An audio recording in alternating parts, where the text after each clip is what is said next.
고마우신 우리 아버지 하나님, 오늘도 우리에게 예배를 주심을 감사하고, 특별히 지난주부터 저희는 이제 마태복음을 공부하고 있는데, 사랑하는 아버지, 그 가운데서 주님의 음성을 듣게 해주시기 원하고, 사랑하는 성도님이 또 한 번 주님 앞에, 복음 앞에 무릎을 꿇는, 그렇게 겸손히 주의 말씀을 듣는 우리 모두가 되게 하여 주옵소서.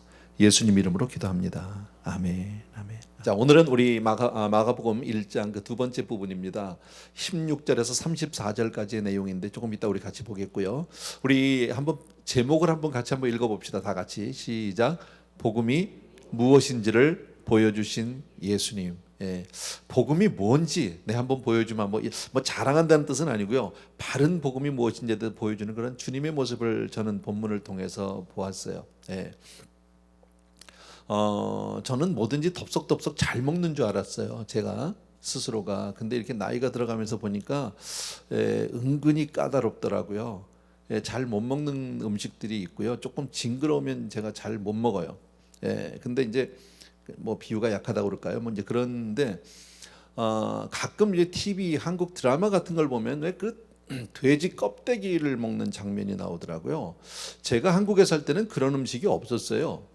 뭐 껍데기집 뭐 이런 것도 있고 뭐 그렇다고 그래요. 먹어본 적은 없어요. 근데 그걸 볼 때마다 좀 마음이 이게 뭐랄까, 또 저런 걸 먹지? 이런 마음이었었는데, 얼마 전에 이제 저희 교회 그 아주 예쁜 여자 성도님 중에서 한 분이 전혀 그런 거 안 먹게 생긴 분이에요. 근데 본인도 한 번도 안 먹어봤는데 그거를 먹어봤다는 거예요. 어디 가가지고 이렇게 그거를 껍데기를 먹어봤는데 이게 생각 밖으로 맛있었다는 거예요. 뭐 드셔보신 분들은 알지, 난 모르겠는데 그 얘기를 딱 듣고 보니까 저는 좀 충격이었었어요. 이분은 그런 거 전혀 안 먹게 생긴 분인데, 그런 음식을 가까이도 안 갈 것 같은 생각 분이, 뭐 죄송합니다, 구별을 해서. 근데 그분이 그걸 먹고 나서 맛이 괜찮았다고, 좋았다고, 뭐 콜라겐 덩어리라고 뭐 이런 얘기를 제가 이렇게 간접적으로 들었어요. 그리고 나서 제가 마음이 조금 바뀌었어요. 기회가 되면 한번 먹어보나? 나도 한번 먹어볼까? 어디 가서 먹어야 되는지는 모르겠는데 이제 그런 생각이 들었어요. 여러분, 제가 왜 이런 이야기를 설교 시작하면서 하느냐면, 우리는 살다가 뜻밖의 경험을 할 때들이 있죠. 그죠? 정말 예상치 못한 일들, 상상하지 못한 일들 보든지 뭐 경험하든지 이렇게 되면 그때 살짝 충격을 받아요. 그러면서 우리의 삶이 조금 바뀌어요. 달라져요. 근데 오늘 본문은 바로 그런 내용들이에요.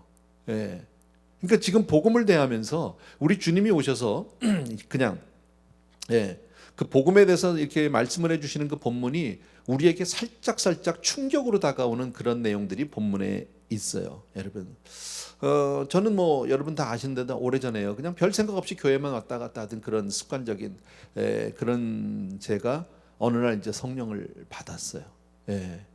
사실 그 전까지는 하나님이 살아계시다, 뭐 천국이 있다 없다 이런 생각조차를 해본 적이 없었어요. 그리고 그냥 교회를 다녔어요. 뭐 감동 그런 거 없죠. 감격 전혀 없죠. 그냥 다닌 거예요. 뭐 저 같은 분들 꽤 많이 있겠죠. 그러다 어느 날 제가 성령 체험을 하게 됐습니다. 모든 게 달라졌어요. 새로워졌어요. 하나님이 정말 살아계셔요. 예배 때마다 내 옆에 계시는 것 같고요. 복음이 살아있다는 게 느껴지고 신이 났어요. 그리고 만나는 사람에게 막 이 복음을 자랑하기 시작을 하고, 같이 믿자고, 같이 교회 가자고.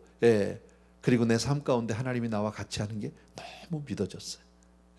어떤 제 삶 속에 나타나는 어떤 변화, 충격이겠죠. 여러분, 그런 거죠. 마가복음은 아까도 말씀드린 대로 시작하면서 복음은 바로 이런 거야. 복음에 대해서 주님께서 우리에게 이렇게 말씀을 해 주십니다. 그래서 저는 지난주에 저희들이 나눴던 본문을 잠깐 제가 그냥 요약을 해드릴게요. 한 줄로 요약하면 시작이 뭡니까? 예수 그리스도의 복음의 시작이라 그랬어요. 예수 그리스도의 복음의 시작. 복음은 당연히 예수 그리스도죠. 그런데 성경은 그것을 굳이 강조해서 쓰고 있다. 예수 그리스도의 복음의 시작인데, 그리고 나서 주님이 바로 광야에 나가서 세례를 받으시죠. 회개의 세례를 받아요. 세례 받을 이유가 없는 그분이 세례를 받으셨어요. 무엇 때문에요? 바로 우리를 대신해서, 나 때문에 친히 세례를 받으시고, 그리고 죄 없어진 그분이 물에서 올라오는 것은 바로 부활을 상징하는 것을 몸으로 나는 이것 때문에 왔다라는 것을 몸소 보여주셨고요. 그 일을 위해서 광야로, 아무도 없는, 정말 뭐 바랄 것도 의지할 것도 없는 그런 광야로 나가셨다. 거기에 대해서 이제 지난주에 우리가 같이 나눴고요. 오늘 이야기는 세 가지 사건을 여러분들이 생각을 하시면 돼요. 첫 번째, 그렇게 광야에서 세례를 받고 난 이후에 주님께서 12제자 가운데 4명의 제자를 부르는 장면이 첫 장면이에요. 그리고 그 4명의 제자들과 함께 회당에 가서 이제 그 이 안식일이 돼서 회당에 가서 말씀을 가르치는, 그리고 거기에 귀신 들린 자가 있어서 그를 쫓아내고, 그리고 나서 그 다음에 베드로의 장모의 집으로 가는 이야기예요. 그리고 베드로의 장모가 마침 열병으로 앓고 있었는데 예수님이 고쳐주셨고, 그 소문이 나서 많은 사람들이 그날 베드로 장모의 집으로 저녁 때 찾아왔는데 주님이 한 사람 한 사람 다 고쳐주셨더라 하는 내용이 오늘의 본문의 내용이에요. 여러분, 우리 본문을 같이 한번 보겠습니다. 1장 16절에서부터 20절입니다. 제가 읽을 테니까 우리 가정에서도, 우리 사는 성도님들도 눈으로 같이 읽어주시면 되겠습니다. 갈릴리 해변으로 지나가시다가 시몬과 그 형제 안드레가 바다에 금을 던지는 것을 보시니 그들은 어부라. 예수께서 이르시되 나를 따라오라. 내가 너희로 사람을 낚는 어부가 되게 하리라 하시니 곧 그물을 버려두고 따르니라. 조금 더 가시다가 세베대의 아들 야고보와 그 형제 요한을 보시니 그들도 배에 있어 그물을 깁는데 곧 부르시니 그 아버지 세베대를 품꾼들과 함께 배에 버려두고 예수를 따라가니라. 뭐 평범한 본문이라고 볼 수 있죠. 자, 보면은 우리 주님께서 어쨌든 세례를 받고 광야에서 나오신 이후에 첫 번째로 제자 4명을 부르는데, 거기 보면 베드로와 안드레 두 형제예요. 우리가 아는 대로 두 형제가 바다에서 금을 던지고서 일하고 있는 거예요. 그런데 그들을 부르셨어요. 그리고 또 조금 더 나가시다 보니까 이제 또 두 사람이 또 나오는데 안드레와 야고보, 아니 죄송합니다. 야고보와 요한, 죄송합니다. 야고보와 요한 두 형제, 두 형제가 이제 그물을 또 이렇게 깁고 있어요. 그물을 씻고 있어요. 그때 또 그들을 부르셨어요. 그리고 내가 너희로 사람을 낚는 어부가 되게 해주겠다. 이렇게 하니까 그 4사람이 주님을 따랐더라. 뭐 이 장면은 우리들이 너무 익히 잘 아는 장면이고 쉽게 알 수 있어요, 여러분. 굳이 여기서 우리가 주님의 어떤 그 뜻을 볼 수 있다면 뭐가 있을까요, 여러분? 12제자 가운데 4명의 첫 제자를 부를 때 이 4사람은 지극히 평범한 사람들이라는 거죠. 특별한 사람들이 아니에요. 그리고 4사람이 다 일하고 있었다는 공통점이 있어요. 그물을 던졌던 2사람이나 또 야고보나 요한과 같이 그물을 깁고 있었던 2사람이나 다 자기 할 일 하고 있었던, 자기 일상에 충실한 사람, 일상에서 자기의 삶을 충실히 해내는 사람들을 주님이 부르셔서, 그리고 그들에게 내가 너로 사람을 낚는 어부가 되게 해줘, 새로운 사명, 영적인 사명, 특별한 사명을 부여해 주셨다라는 거예요. 그러니까 사명자는 대단한 사람이 아닌 거예요. 어떻게 보면요, 하나님 입장에서는 그저 평범한 우리를 불러서 특별한 사명자로 바꿔 놓으신다는 거죠. 주님에게 부르심을 받으면 그렇게 달라질 수 있는 줄로 믿습니다. 그 하나님은 오늘도 저와 여러분을 부르고 계시다 믿으시면 아멘. 오늘도 부르세요. 어떨 때 부르세요? 그냥 평범할 때요. 집에서 밥할 때예요. 내가 그저 일터에서 일하고 있을 그때예요. 아이들 키우고 있을 그때예요. 하나님의 음성이 언제 들려올지 우리는 아무도 몰라요. 그러나 오늘 성경 말씀을 통해서 보면 평범한 일상을 통해서, 근데 우리는 대부분 많은 사람들은 어떻게 생각합니까? 특별한 어떤 사건이나 기적을 통해서 하나님이 나를 불러주시지 않을까? 때로는 어떤 환상이나 꿈이나 무슨 이런 것들을 통해서 하나님, 물론 그렇게 부르시는 경우도 없다라고 말은 있어요. 있긴요. 그런데 그것은 일반적인 경우는 아닌 거예요. 오늘 말씀을 보면 우리 주님이 우리를 부르실 때는 그냥 너무 평범하게 부르시는 거예요. 오히려 예배 드릴 때 불러주면 좋겠는데 예배 드릴 때 부른 사람은 없더라고요. 그죠? 일하는 가운데. 다윗이 언제 부름을 받았어요? 양칠 때예요. 대단하지 않아요. 모세가 언제 부름을 받았지? 하나님으로부터요? 광야에서 양칠 때예요. 양치다가. 엘리사라고 하는 유명한 종이 있죠. 구약에 엘리야의 그 수제자라고 얘기할 수 있는 엘리사는요, 그가 처음 부름받는 장면이 성경에 기록되어 있는데, 그는 12마리 소를, 12결의의 소를 끌고 밭 갈 때예요. 열심히 일할 때예요. 그때 불렀어요. 예, 그러니까 하나님은요, 여기서 한 가지 또 뭐 조금 더 다른 면으로 본다면 노는 사람은 안 써요. 그건 틀림없는 것 같아. 그죠? 노는 사람은 안 불러. 예. 그러니까 게으른 사람 쓰임받기 어렵죠. 하나님 그런 사람 필요 없다는 거죠. 내가 무슨 얼마나 큰 일을 하느냐, 뭐 세계 정치를 하느냐, 뭐 이런 사람을 요구하는 게 아닙니다. 예. 뭐 지금 뭐 특별하게 뭐 대단한 힘의 장사냐, 그런 사람도 아니에요. 그냥 평범한 사람들인데 그냥 자기 일상에 충실한 사람, 그 사람을 하나님이 불러서 쓰시는 줄로 믿습니다. 예. 자, 21절 이하를 좀 보겠습니다. 두 번째입니다. 그 사건, 회당으로 가는 사건입니다.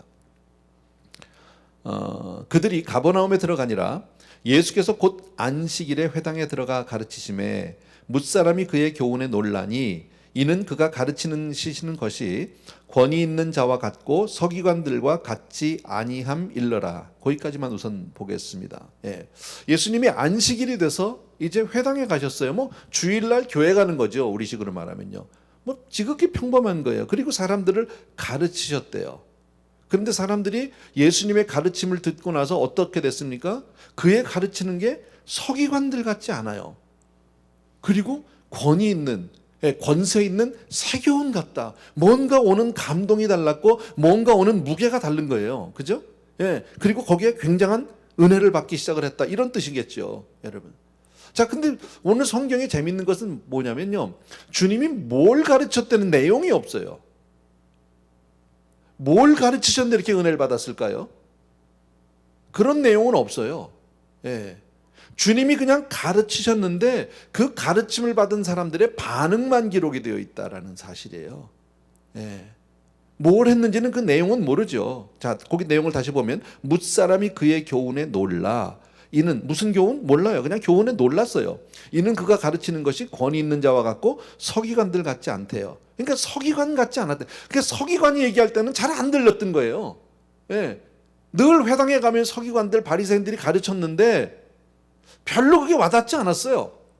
그냥 듣고 있었어요. 우리 식으로 말하면 늘 교회 갔는데 목사님 설교할 때 별로 와닿는 게 없어서 맨날 졸다 왔어. 이거하고 똑같은 거예요. 예. 근데 주님이 가르치시는데 귀가 번쩍 뜨인 거예요. 눈이 커졌어요. 가슴이 막 뛰기 시작을 하는 거죠. 흥분이 되기 시작하는 거죠, 여러분. 그렇다면 서기관의 가르침과 예수님의 가르침의 차이가 뭘까요? 뭐가 달랐을까요? 우리 뭐 어렴풋이 다 알고 계세요, 여러분. 서기관들, 그들이 가르칠 때는 말뿐인 거예요. 들으면요, 다 맞는 얘기야. 맞아. 목사들이 강단에서 하는 얘기 맞아. 근데 그걸 듣는 우리가 어떻게 받아들이냐? 목사가 얘기할 때는 어떻게 들렸어요? 쉽게 말하면 말은 잘하네, 이게 되는 거죠. 그렇게 웃으시면 내가 그런 사람 되는데, 권사님.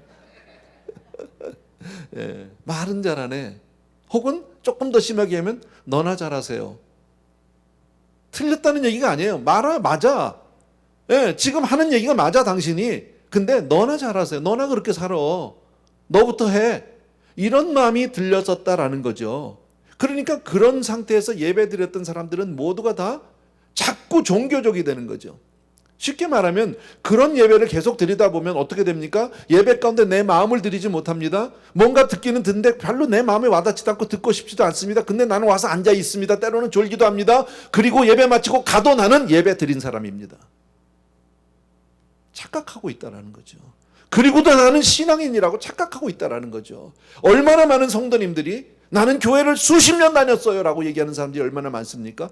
좋은 얘기예요. 교회를 오랫동안 그렇게 충성하고 섬겼다. 너무 아름다운 이야기지만 교회만 다닌 거는 아무 소용없어요, 여러분. 내가 하나님을 만났느냐는 거죠. 내가 그래서 얼마나 달라졌느냐는 거죠, 여러분. 달라지지 않고 그냥 내가 교회를 다닌 경력을 자랑하고 있다면, 어떤 구력을 자랑하고 있다면 그것은 바른 신앙생활은 아니라는 거죠. 근데 이것은 서기관이 얘기할 때 그렇게 들렸었다라는 것을 성경에서 암시하고 있어요. 다시 말씀드리면 이들이 서기관들의 말을 들을 때는 전혀 자기 삶의 변화가 없었어요. 달라지고 싶지도 않았고 달라지지도 않았고 별로 듣고 싶지도 않았어요. 그리고 자기는 자기도 모르게 자기도 종교적인 사람으로 변해가고 있었다라는 거죠. 똑같은 사람이 되고 있었다라는 거죠. 예. 거기에 반해서 우리 주님의 말씀은 종교적인 교훈이 아니었었다는 거죠. 권위 있는 자의 어떤 새로운 가르침 같았다. 여러분, 다시 말씀해 그 말씀을 들으니까 그렇게 살고 싶어졌어요. 새로운 말씀을 듣는 것 같아. 새로운 말이 아닌데 예. 그 말이 들리는 것 같아. 말씀을 듣는 순간 그 말씀이 믿어지는 거예요. 그리고 나도 그렇게 살아야 되겠다는 어떤 결단이 생겨요. 그리고 내 마음이 움직이기 시작해요. 내 삶을 들여 순종하고 싶어지고, 그리고 그렇게 내가 주님께 더 가까이 나가고 싶어지는 어떤 내 삶의 자세의 변화가 생기기 시작한다. 이게 다른 거죠, 여러분. 지식을 무시하는 것은 아닙니다, 여러분. 지식도 필요합니다. 근데 사실 요즘 현대 사회는 우리들이 다 아는 대로 지식이 그렇게 중요시 여겨지지 않는 세대예요. 그죠? 옛날에는 배워서 남주냐 뭐 이런 얘기도 하고 그랬잖아요. 많이 뭐 아는 게 힘이다 뭐 이런 뭐 말들이 있었어요, 과거에. 근데 요즘엔 안 통해요, 잘요. 왜냐면요, 지식은 그렇게 중요하지 않아요. 왜? 구글 하면 다 나와. 그잖아요. 내 손 안에서 구글 하면 다 찾아볼 수 있어. 그 참 요즘에요, 이 이제 설교하기도 쉽지 않아요. 예화 같은 거 하나 잘못 쓰면요 금방 들켜요. 예. 그냥 성도님들이 그 자리에서 찾아봐. 아닌데 이거 뻥인데 이렇게 돼버린다고요. 예.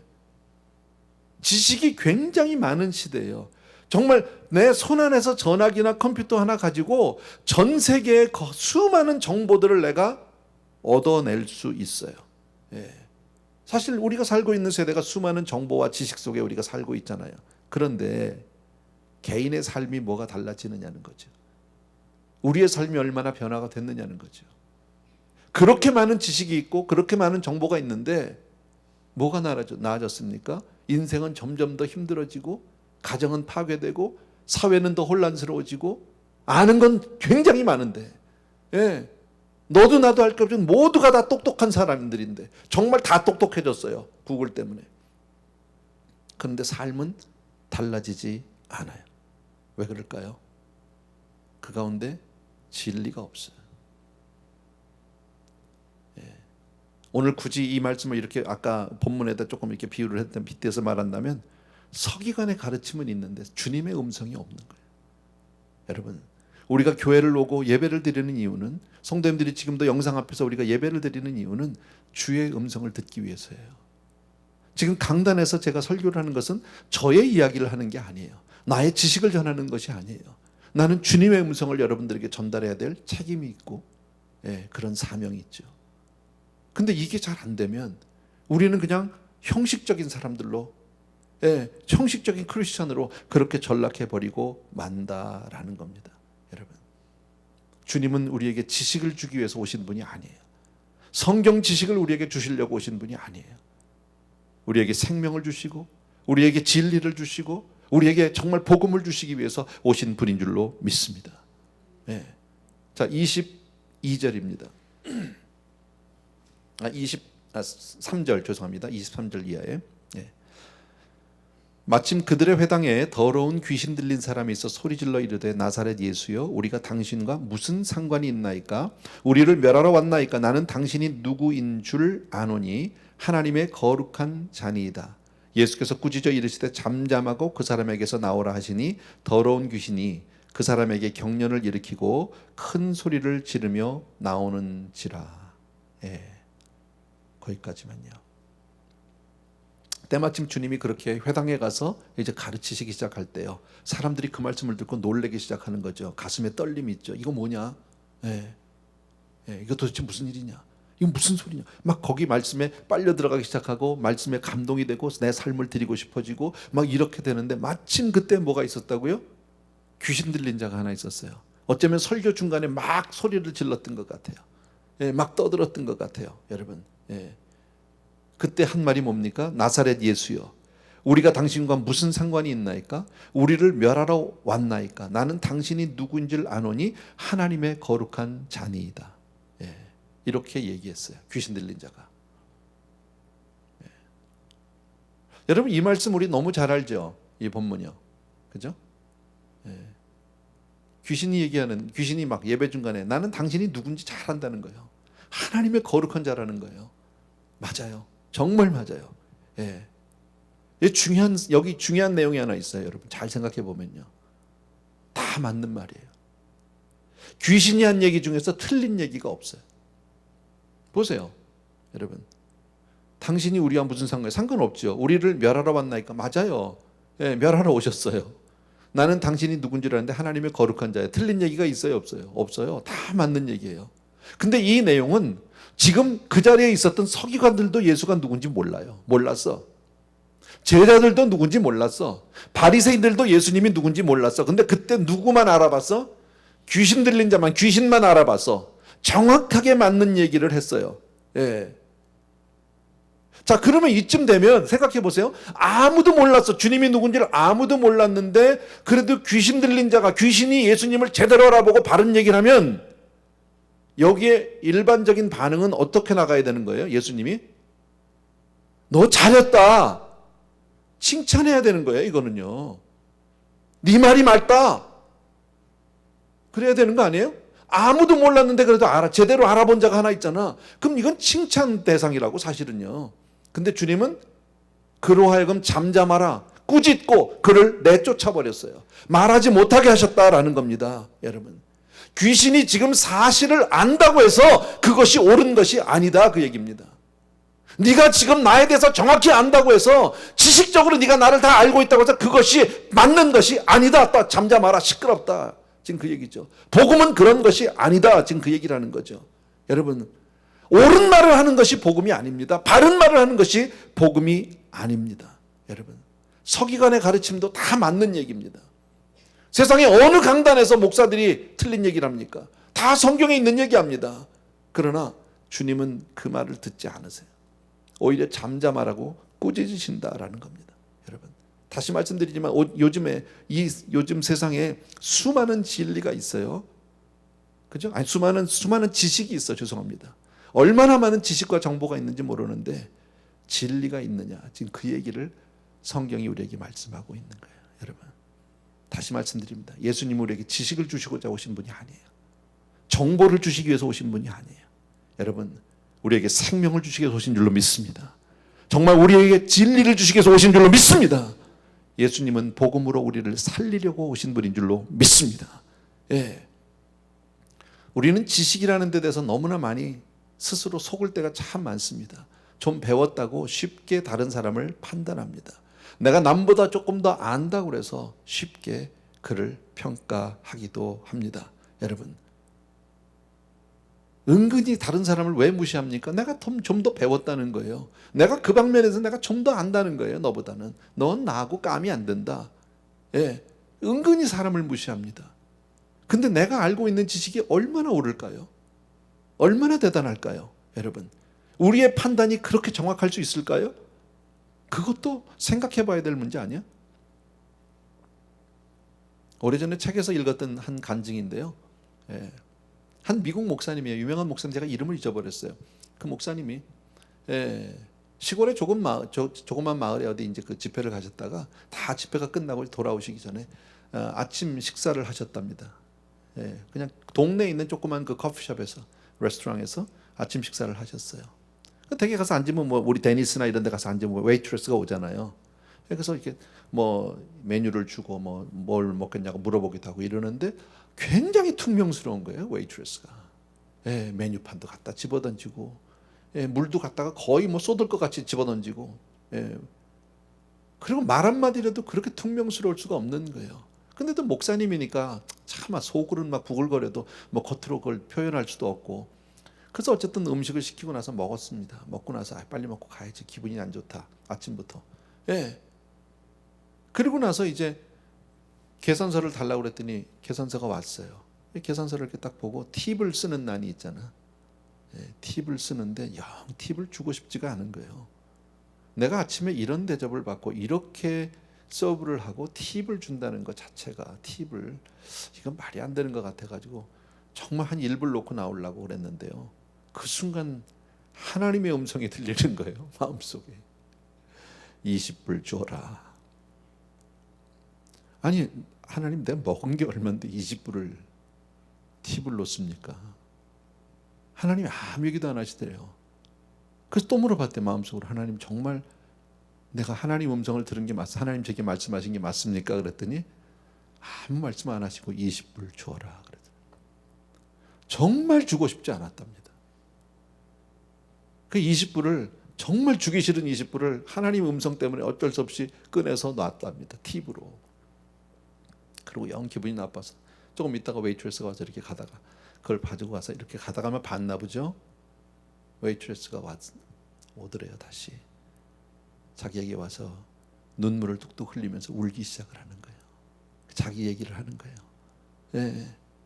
자기 남편으로부터 어떤 학대를 받고 살았는지, 그 남편이 자기를 얼마나 힘들게 했는지, 예, 그날도 아침부터 그날 저녁부터 남편은 다른 여자와 바람이 나고 집안은 완전히 다 엉망진창을 만들어 놓고 그런 상태에서 일을 먹고는 살아야 되니까 일을 나왔는데 일이 하고 싶지가 않아, 손에 잡히지가 않았다는 거죠. 그래서 자기가 서브 잘 못한 거 안다고, 미안하다고. 근데 나한테 이렇게 20불씩 팁을 주시냐고. 그게 계기가 돼서요, 그 순간 그 웨이트레스를 앉혀놓고 복음을 전하고 결신을 시켰어요. 20불로 한 영혼을 구했다는 거죠. 예, 그러면서 그런 얘기를 하세요.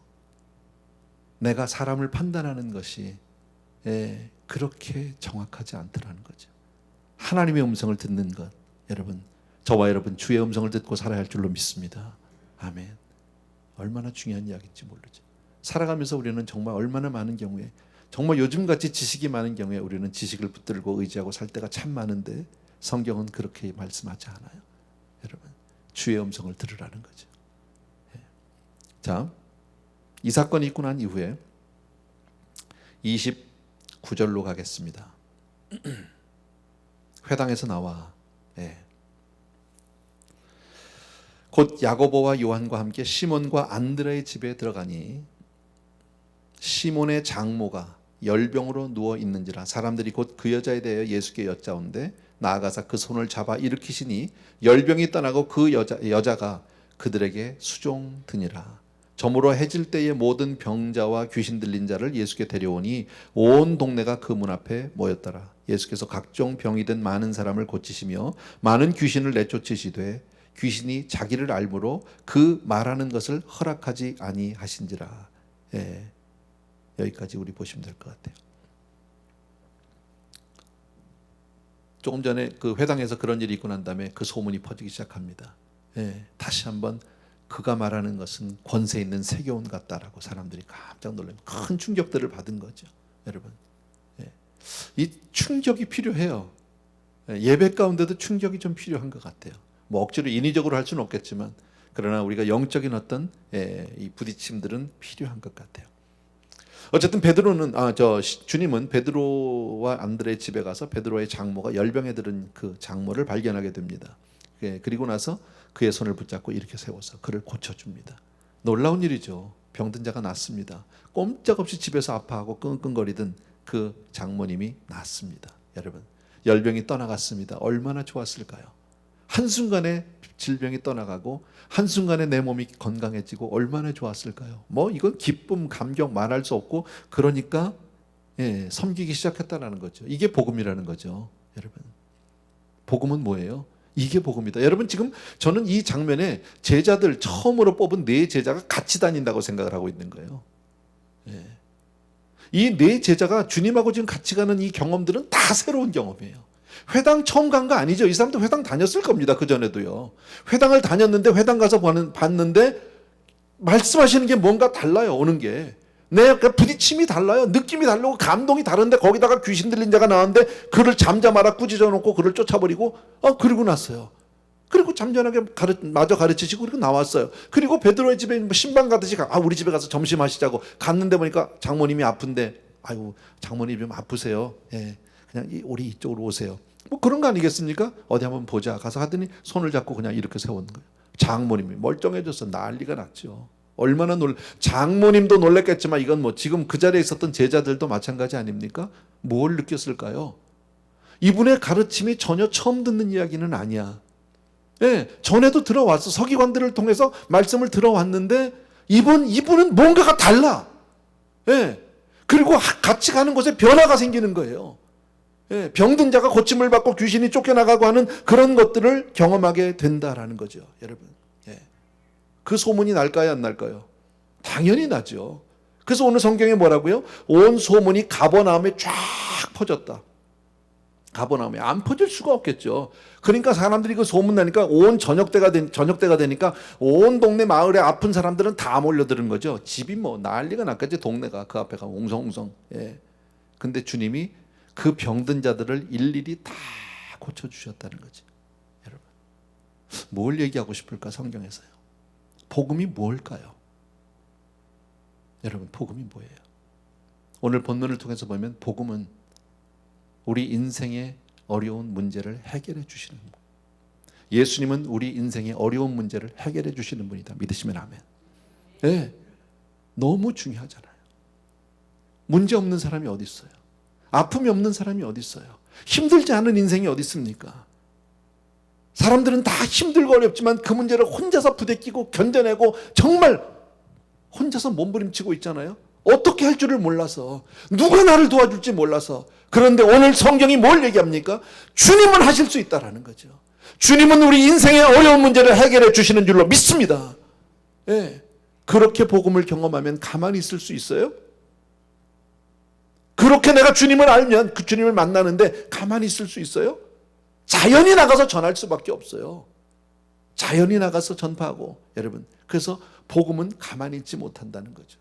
내가 예수를 믿는데 가만히 있다면 something wrong, 나한테 문제가 있는 거야. 여러분, 내가 교회를 나오고 있는데 아무 일이 없다면, 아무런 움직임이 없다면 그 문제 있는 거예요, 나한테. 복음은 그런 게 아니야. 움직여야 돼, 여러분. 예. 저는 여러분에게 오늘 아침에 우리 한 선교사님의 카톡을 여러분에게 좀 공개를 해드리려고 해요. 전에 제가 여러분들에게 중보 요청을 했었어요. 그게 맨 마지막 거예요. 죄송합니다. 예. 지금 제가 말씀드리려고 하는 그 선교사님은 김명자 선교사님이에요. 스웨덴. 예, 스웨덴 저도 한 번도 가보지 못했어요. 뭐 스웨덴을 못 가봤다는 게 아니라 이 선교사님이 계신 데를 못 가봤는데, 예, 거기 보면 이 선교사님은 조금 배경을 말씀을 드릴게요. 남편 선교사님이 한국에서 오래전에 그 회사로 뭐라 그러죠? 지사? 뭐 그런 일로 그 지역에 나오셨다가 이제 거기서 정착하게 되시고, 그리고 거기서 이제 지금은 오래전부터 수산업 같은 거 하세요. 그 정어리 수출하시고, 그 동네가 그런 게 굉장히 좋대요. 그래서 지금까지도 쭉 그렇게 하시면서 이제 그 평신도 선교사로 두 부부가 오래전에 헌신을 하셨어요. 오래전에 이 김광신 목사님을 만나고 오래전에 헌신을 하시고, 근데 거기에 이제 한인 교회가 없으니까 이분들이 늘 이제 그 우리 김광신 목사님 비데오를 가지고 예배를 해서 비데오 처치를 했어요. 그래서 자기들만 드리는 게 아니라 그 지역에 있는 한인들 많지는 않대요. 왜냐하면 거기가 그 수도가 아니라 조금 이제 그 우리식으로 말하면 서울이 아니라 부산 같은 곳인가 봐요. 예, 이제 그런 곳에 이제 계셔서 거기에는 이제 주로 유학생들, 예, 아니면 뭐 상사 주재원들 이런 사람들이 왔다가 몇 년씩 살고 이제 가고. 그래서 이제 늘 그분들을 모아서 같이 이제 그 예배를 드리고 또 그들을 뒤치다거리 다 하고 뭐 이렇게 하시는, 그렇게 선교 사역을 평신도로서 오랫동안 하셨어요. 지금 한 30년 이상 되셨어요. 근데 작년 연말쯤에 11월쯤으로 제가 기억하는데 그때 암 선고를 받으셨어요. 우리 선교사님이. 예. 근데 그 전에 이미 따님은 유방암 선고를 받았고요. 얼마 전에 그 남편은 전립선암 선고를 받았어요. 거기다 설상가상으로 본인이 이제 췌장암 또 말기까지 이제 받으셨어요. 얼마나 힘들겠어요. 예, 그때부터 제가 저하고 주고받은 그 카톡의 내용인데, 제가 좀 보이지는 않겠죠. 예, 너무 작아서 한번 제가 읽어드릴게요. 이게 언제냐면 작년 12월 10일 12월 10일 날 제가 받았던 카톡입니다. 요즘 화요일마다 항암 치료를 받으러 다녀요. 병원에서 가발값 700달러를 줘서 가발도 2개 맞췄고 주님의 은혜로 견딜만 해요. 암덩이 아주 가까이 정맥이 있어서 수술은 당장 위험해서 못하고 항암 치료로 암덩이를 좀 쪼그러뜨린 다음에 수술을 한답니다. 3개월마다 암덩이 크기를 검사할 예정이고요. 이런 상황을 왜 허락하셨는지는 여러 가지를 생각나게 하셔서 일단 회개는 했고요. 30년간 비데오 교회를 섬기면서 이젠 주님이 끌어내리실 때까지 내 자리 지키려고요.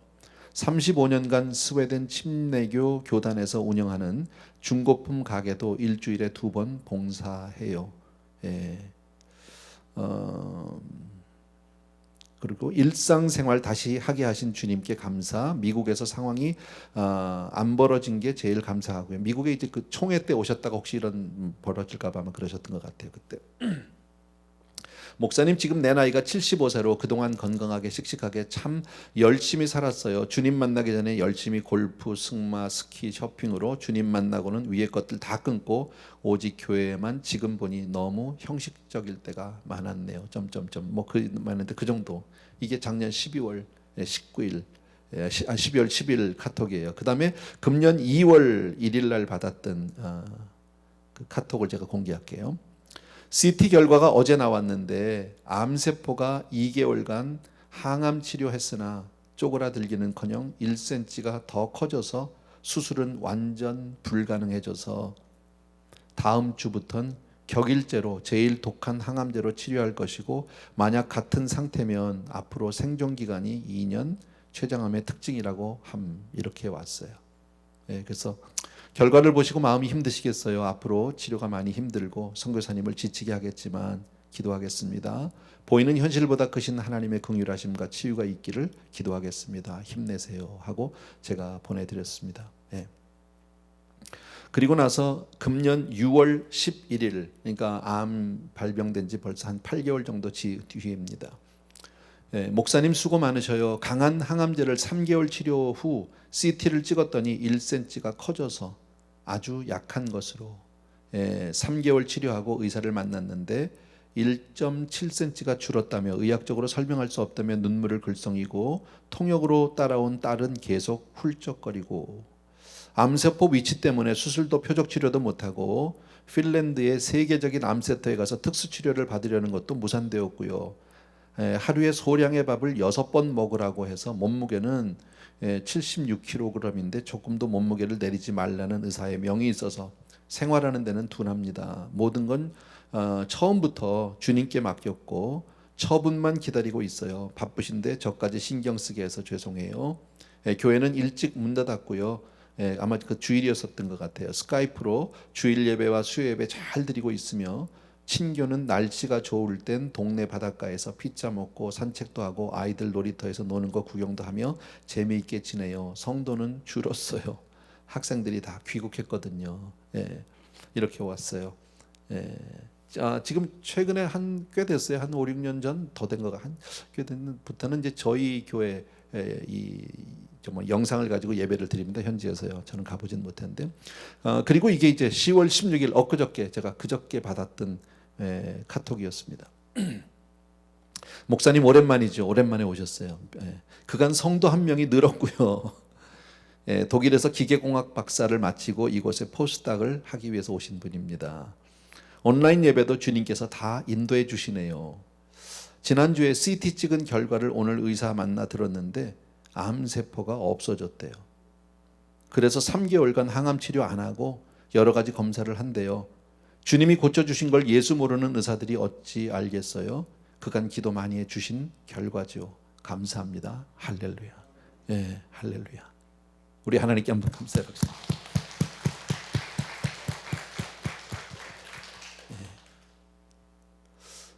방금 말씀드린 그 마지막 부분, 인생은 어려워요. 다. 베드로 장모가 열병에 앓았듯이 온 마을 사람들이 아픈 사람들이 주님께 몰려들었듯이 인생은 다 아프고 힘들어요. 그런데 우리 주님은 우리 인생의 어려움을 해결해 주시는 좋으신 분인 줄로 믿습니다. 아까도 말씀드린 우리 삶에 문제 없었던 적이 언제 있나요? 그 문제라는 게 언제 예고하고 찾아오던가요? 그냥 찾아옵니다. 내가 원치 않아도 여러분 질병으로 가난으로 유혹으로 실패로 아픔으로 도저히 인생을 우리 힘만으로 살아갈 힘이 없다라는 거죠. 살아갈 방법이 없다. 이 세상의 인생을 자기 힘으로 살아갈 수 있는 사람이 누가 있습니까? 그러나 우리 주님은 이 땅에 우리의 문제를 해결해 주시고자 친히 이 땅에 오셔서 친히 우리의 형상을 입고 그리고 우리를 위해서 오신 구원자인 줄로 믿습니다. 그것을 우리 분명히 알자는 거죠. 이게 복음이다. 저는 오늘 이 본문의 말씀을 그렇게 이해를 했어요. 그냥요. 아까도 말씀드렸지만 예수 그리스도 잘 여러분 마음속에 한번 정리해 보십시오. 예수 그리스도의 복음의 시작이다. 복음은 이런 거야. 그리고 회개의 세례를 받으셨어요. 요단에서요. 광야에 나가셨어요. 예, 조금 일상에서 떨어져서 주님과 함께하는 그 시간을 만들기 위해서 우리는 때로 광야를 만들어야 할지도 몰라요. 예. 그리고 난 이후에 주님은 사람을 부르세요. 저와 여러분을 오늘도 부르시는 줄로 믿습니다. 그리고 우리에게 복음을 가르치세요. 보여주세요. 주의 음성을 들으니까 아니에요, 달라요. 이전에 듣던 그 말이 아닌 거예요. 뭔가 내 마음이 끌리기 시작하고 내 마음이 흔들리기 시작하고, 그리고 나도 그렇게 살고 싶고 그렇게 순종하고 싶고, 이런 마음의 결단들이 생긴다는 거죠.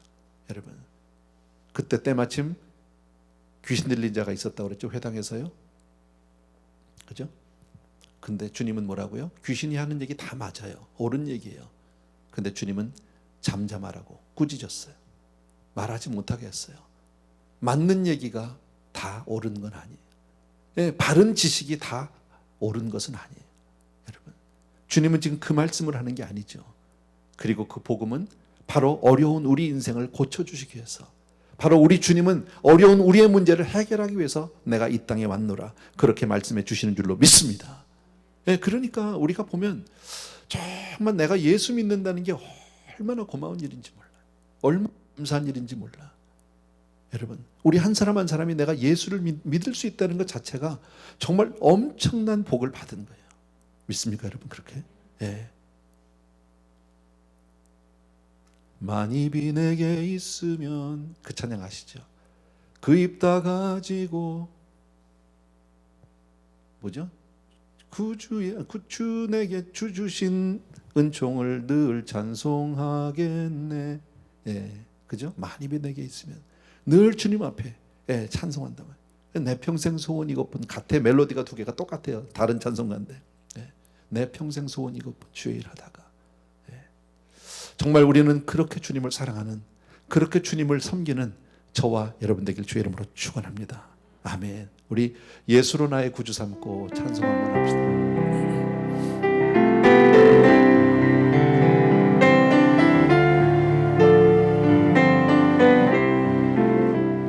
예수로 나의 구주 삼고 성령과 피로써 거듭나니, 이 세상에서 내 영혼이 하늘의 영광 누리도다.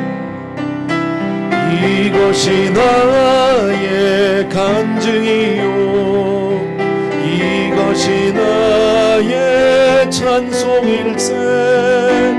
나 사는 동안 끊임없이 구주를 찬송하리. 온전히 주께 맡긴 내 영, 사랑의 음성을 듣는 주의 천사들 왕래하는 것과 하늘의 영광 보리로다. 이것이 나의 간증이요, 이것이 나의 찬송일세. 나 사는 동안 끊임없이 구주를 찬송하리로. 주 안의 기쁨, 주 안의 기쁨 누림으로 마음의 풍랑이 잔잔하니, 세상과 간 곳 없고 구속한 주만 보이도다. 이것이 나의 간증이요, 이것이 나의 찬송일세. 나 사는 동안 끊임없이 구주를 찬송하리로다. 아멘, 아멘. 우리 같이 한번 기도합니다. 다시 한번요 말씀드릴게요. 복음은 이런 거라고 오늘 주님이 말씀하시는데요, 오늘 주신 내용을 여러분 머릿속으로 정리하면서 정말 새롭게 다시 한번 복음을 만나는, 새롭게 다시 한번 주님 앞에 나아가는 저와 여러분 되기를 바랍니다. 같이 한번 기도하겠습니다. 사랑하는 아버지, 이것이 복음이라고, 주님과 나와 함께 할 수 있는 그 골방을 만들고 광야를 만들라고 주님 말씀하신 아버지, 날 위해 온전히 나 때문에 오셔서 십자가 달려 돌아가시고 나의 모든 죄를 사해 주신 주님을 찬양합니다. 복음은 그 태어났던 지식의 산달이 아니라 생명이요 아버지 하나님의 주제만 그리스도를 만나는 그런 복음을 믿습니다. 나의 사랑하는 내 아버지 하나님, 오늘도 이 사건들을 통해서 오늘도 우리를 불러주시니 진심으로 감사하고 한 분 한 분 그리스도의 복음 앞에 그렇게 나올 수 있도록 은혜를 베풀어 주시기를 간절히 소원합니다. 사랑하는 내 아버지, 능력의 우리 아버지 하나님, 귀한 성도님들을 축복해 주옵소서. 오늘도 다시 한번 주님의 복음 앞에 새롭게 감격하고 감사하는 우리 사랑하는 성도님들 다 되게 도와주시기 원하고, 주님 앞에 그렇게 아버지 하나님의 아름다운 사람들로 정말 참 복음을 가진 사람, 생명을 누린 자로, 아버지 하나님의 종교인이 아닌 참된 믿음의 사람으로, 신앙인으로 그렇게 우리를 변화시켜 주시옵소서. 오늘도 주의 음성을 듣고 세상에 아버지 하나님의 주여 정말 주의 음성을 듣고 하나님 앞에 다시 한번 아름답게 나가는 모든 성도님들 되게 하여 주시옵소서. 예수님의 이름으로 간절히 기도합나이다. 아멘, 아멘. 조용히 우리 자리에서 일어나셔서 예수로 나의 구주 삼고 성령과 피로써 거듭나니 이 세상에서 내 영혼이 하늘의 영광 누리도다. 이것이 나의 간증이요 이것이 나의 찬송일세. 나 사는 동안 끊임없이 구주를 찬송하리로다. 아멘, 아멘. 사랑하는 우리 아버지 하나님, 오늘도 말씀을 통해서 복음은 이런 것이라고 우리에게 보여주신 주님, 사랑하는 성도님들과 함께 우리 모두가 다 그렇게 하나님 앞에 새롭게 나가기를 원합니다. 아버지 하나님, 주여 정말 형식적인 맹목적인 어쩌면 습관적인 그런 신앙을 떠나 살아계신 하나님과의 만남을 통해서 새롭게 아버지에 서게 되는 복음을 그렇게 믿는 우리 모두가 될 수 있도록 다시 한번 은혜를 베풀어 주옵소서. 우리의 인생 가운데 어려운 문제를 해결하기 위해서 오셨던 주님, 그 문제를 해결해 주시는 좋으신 주님, 우리 사랑하는 성도님들 모든 분들 삶 속에 다 어려움들이 있고 아픔들이 있습니다. 고통이 있고 고민이 있습니다. 주님 앞에 나오게 하시고 주님 해결하여 주시옵소서. 오늘도 우리 귀한 성도님들 하나님 앞에 저마다 아름다운 예물들로 구별합니다. 힘들고 어려운 시절이지만 그래도 주님 앞에 나의 최선을 드리고 있는 아름다운 삶들 다 기억하시고 받아 주시옵소서. 그리고 마음껏 축복하여 주시옵소서. 이제는 우리 주 예수 그리스도의 은혜와 하나님 아버지 그 무한하신 그 사랑하심과 성령님의 오늘도 한 분 한 분 기름 부어 또 한 번 붙들어 세워주시고 감격과 감동 속으로 우리를 이끌고 가시는 놀라운 하나님의 은혜가 이 자리에 있는 모든 사랑하는 성도님들 뿐 아니라 영상으로 예배드리는 우리 사랑하는 형제들, 또 선교지에서 예배드리는 모든 아름다운 형제들 위에도 이제로부터 영원토록 함께 계실지어다. 아멘, 아멘.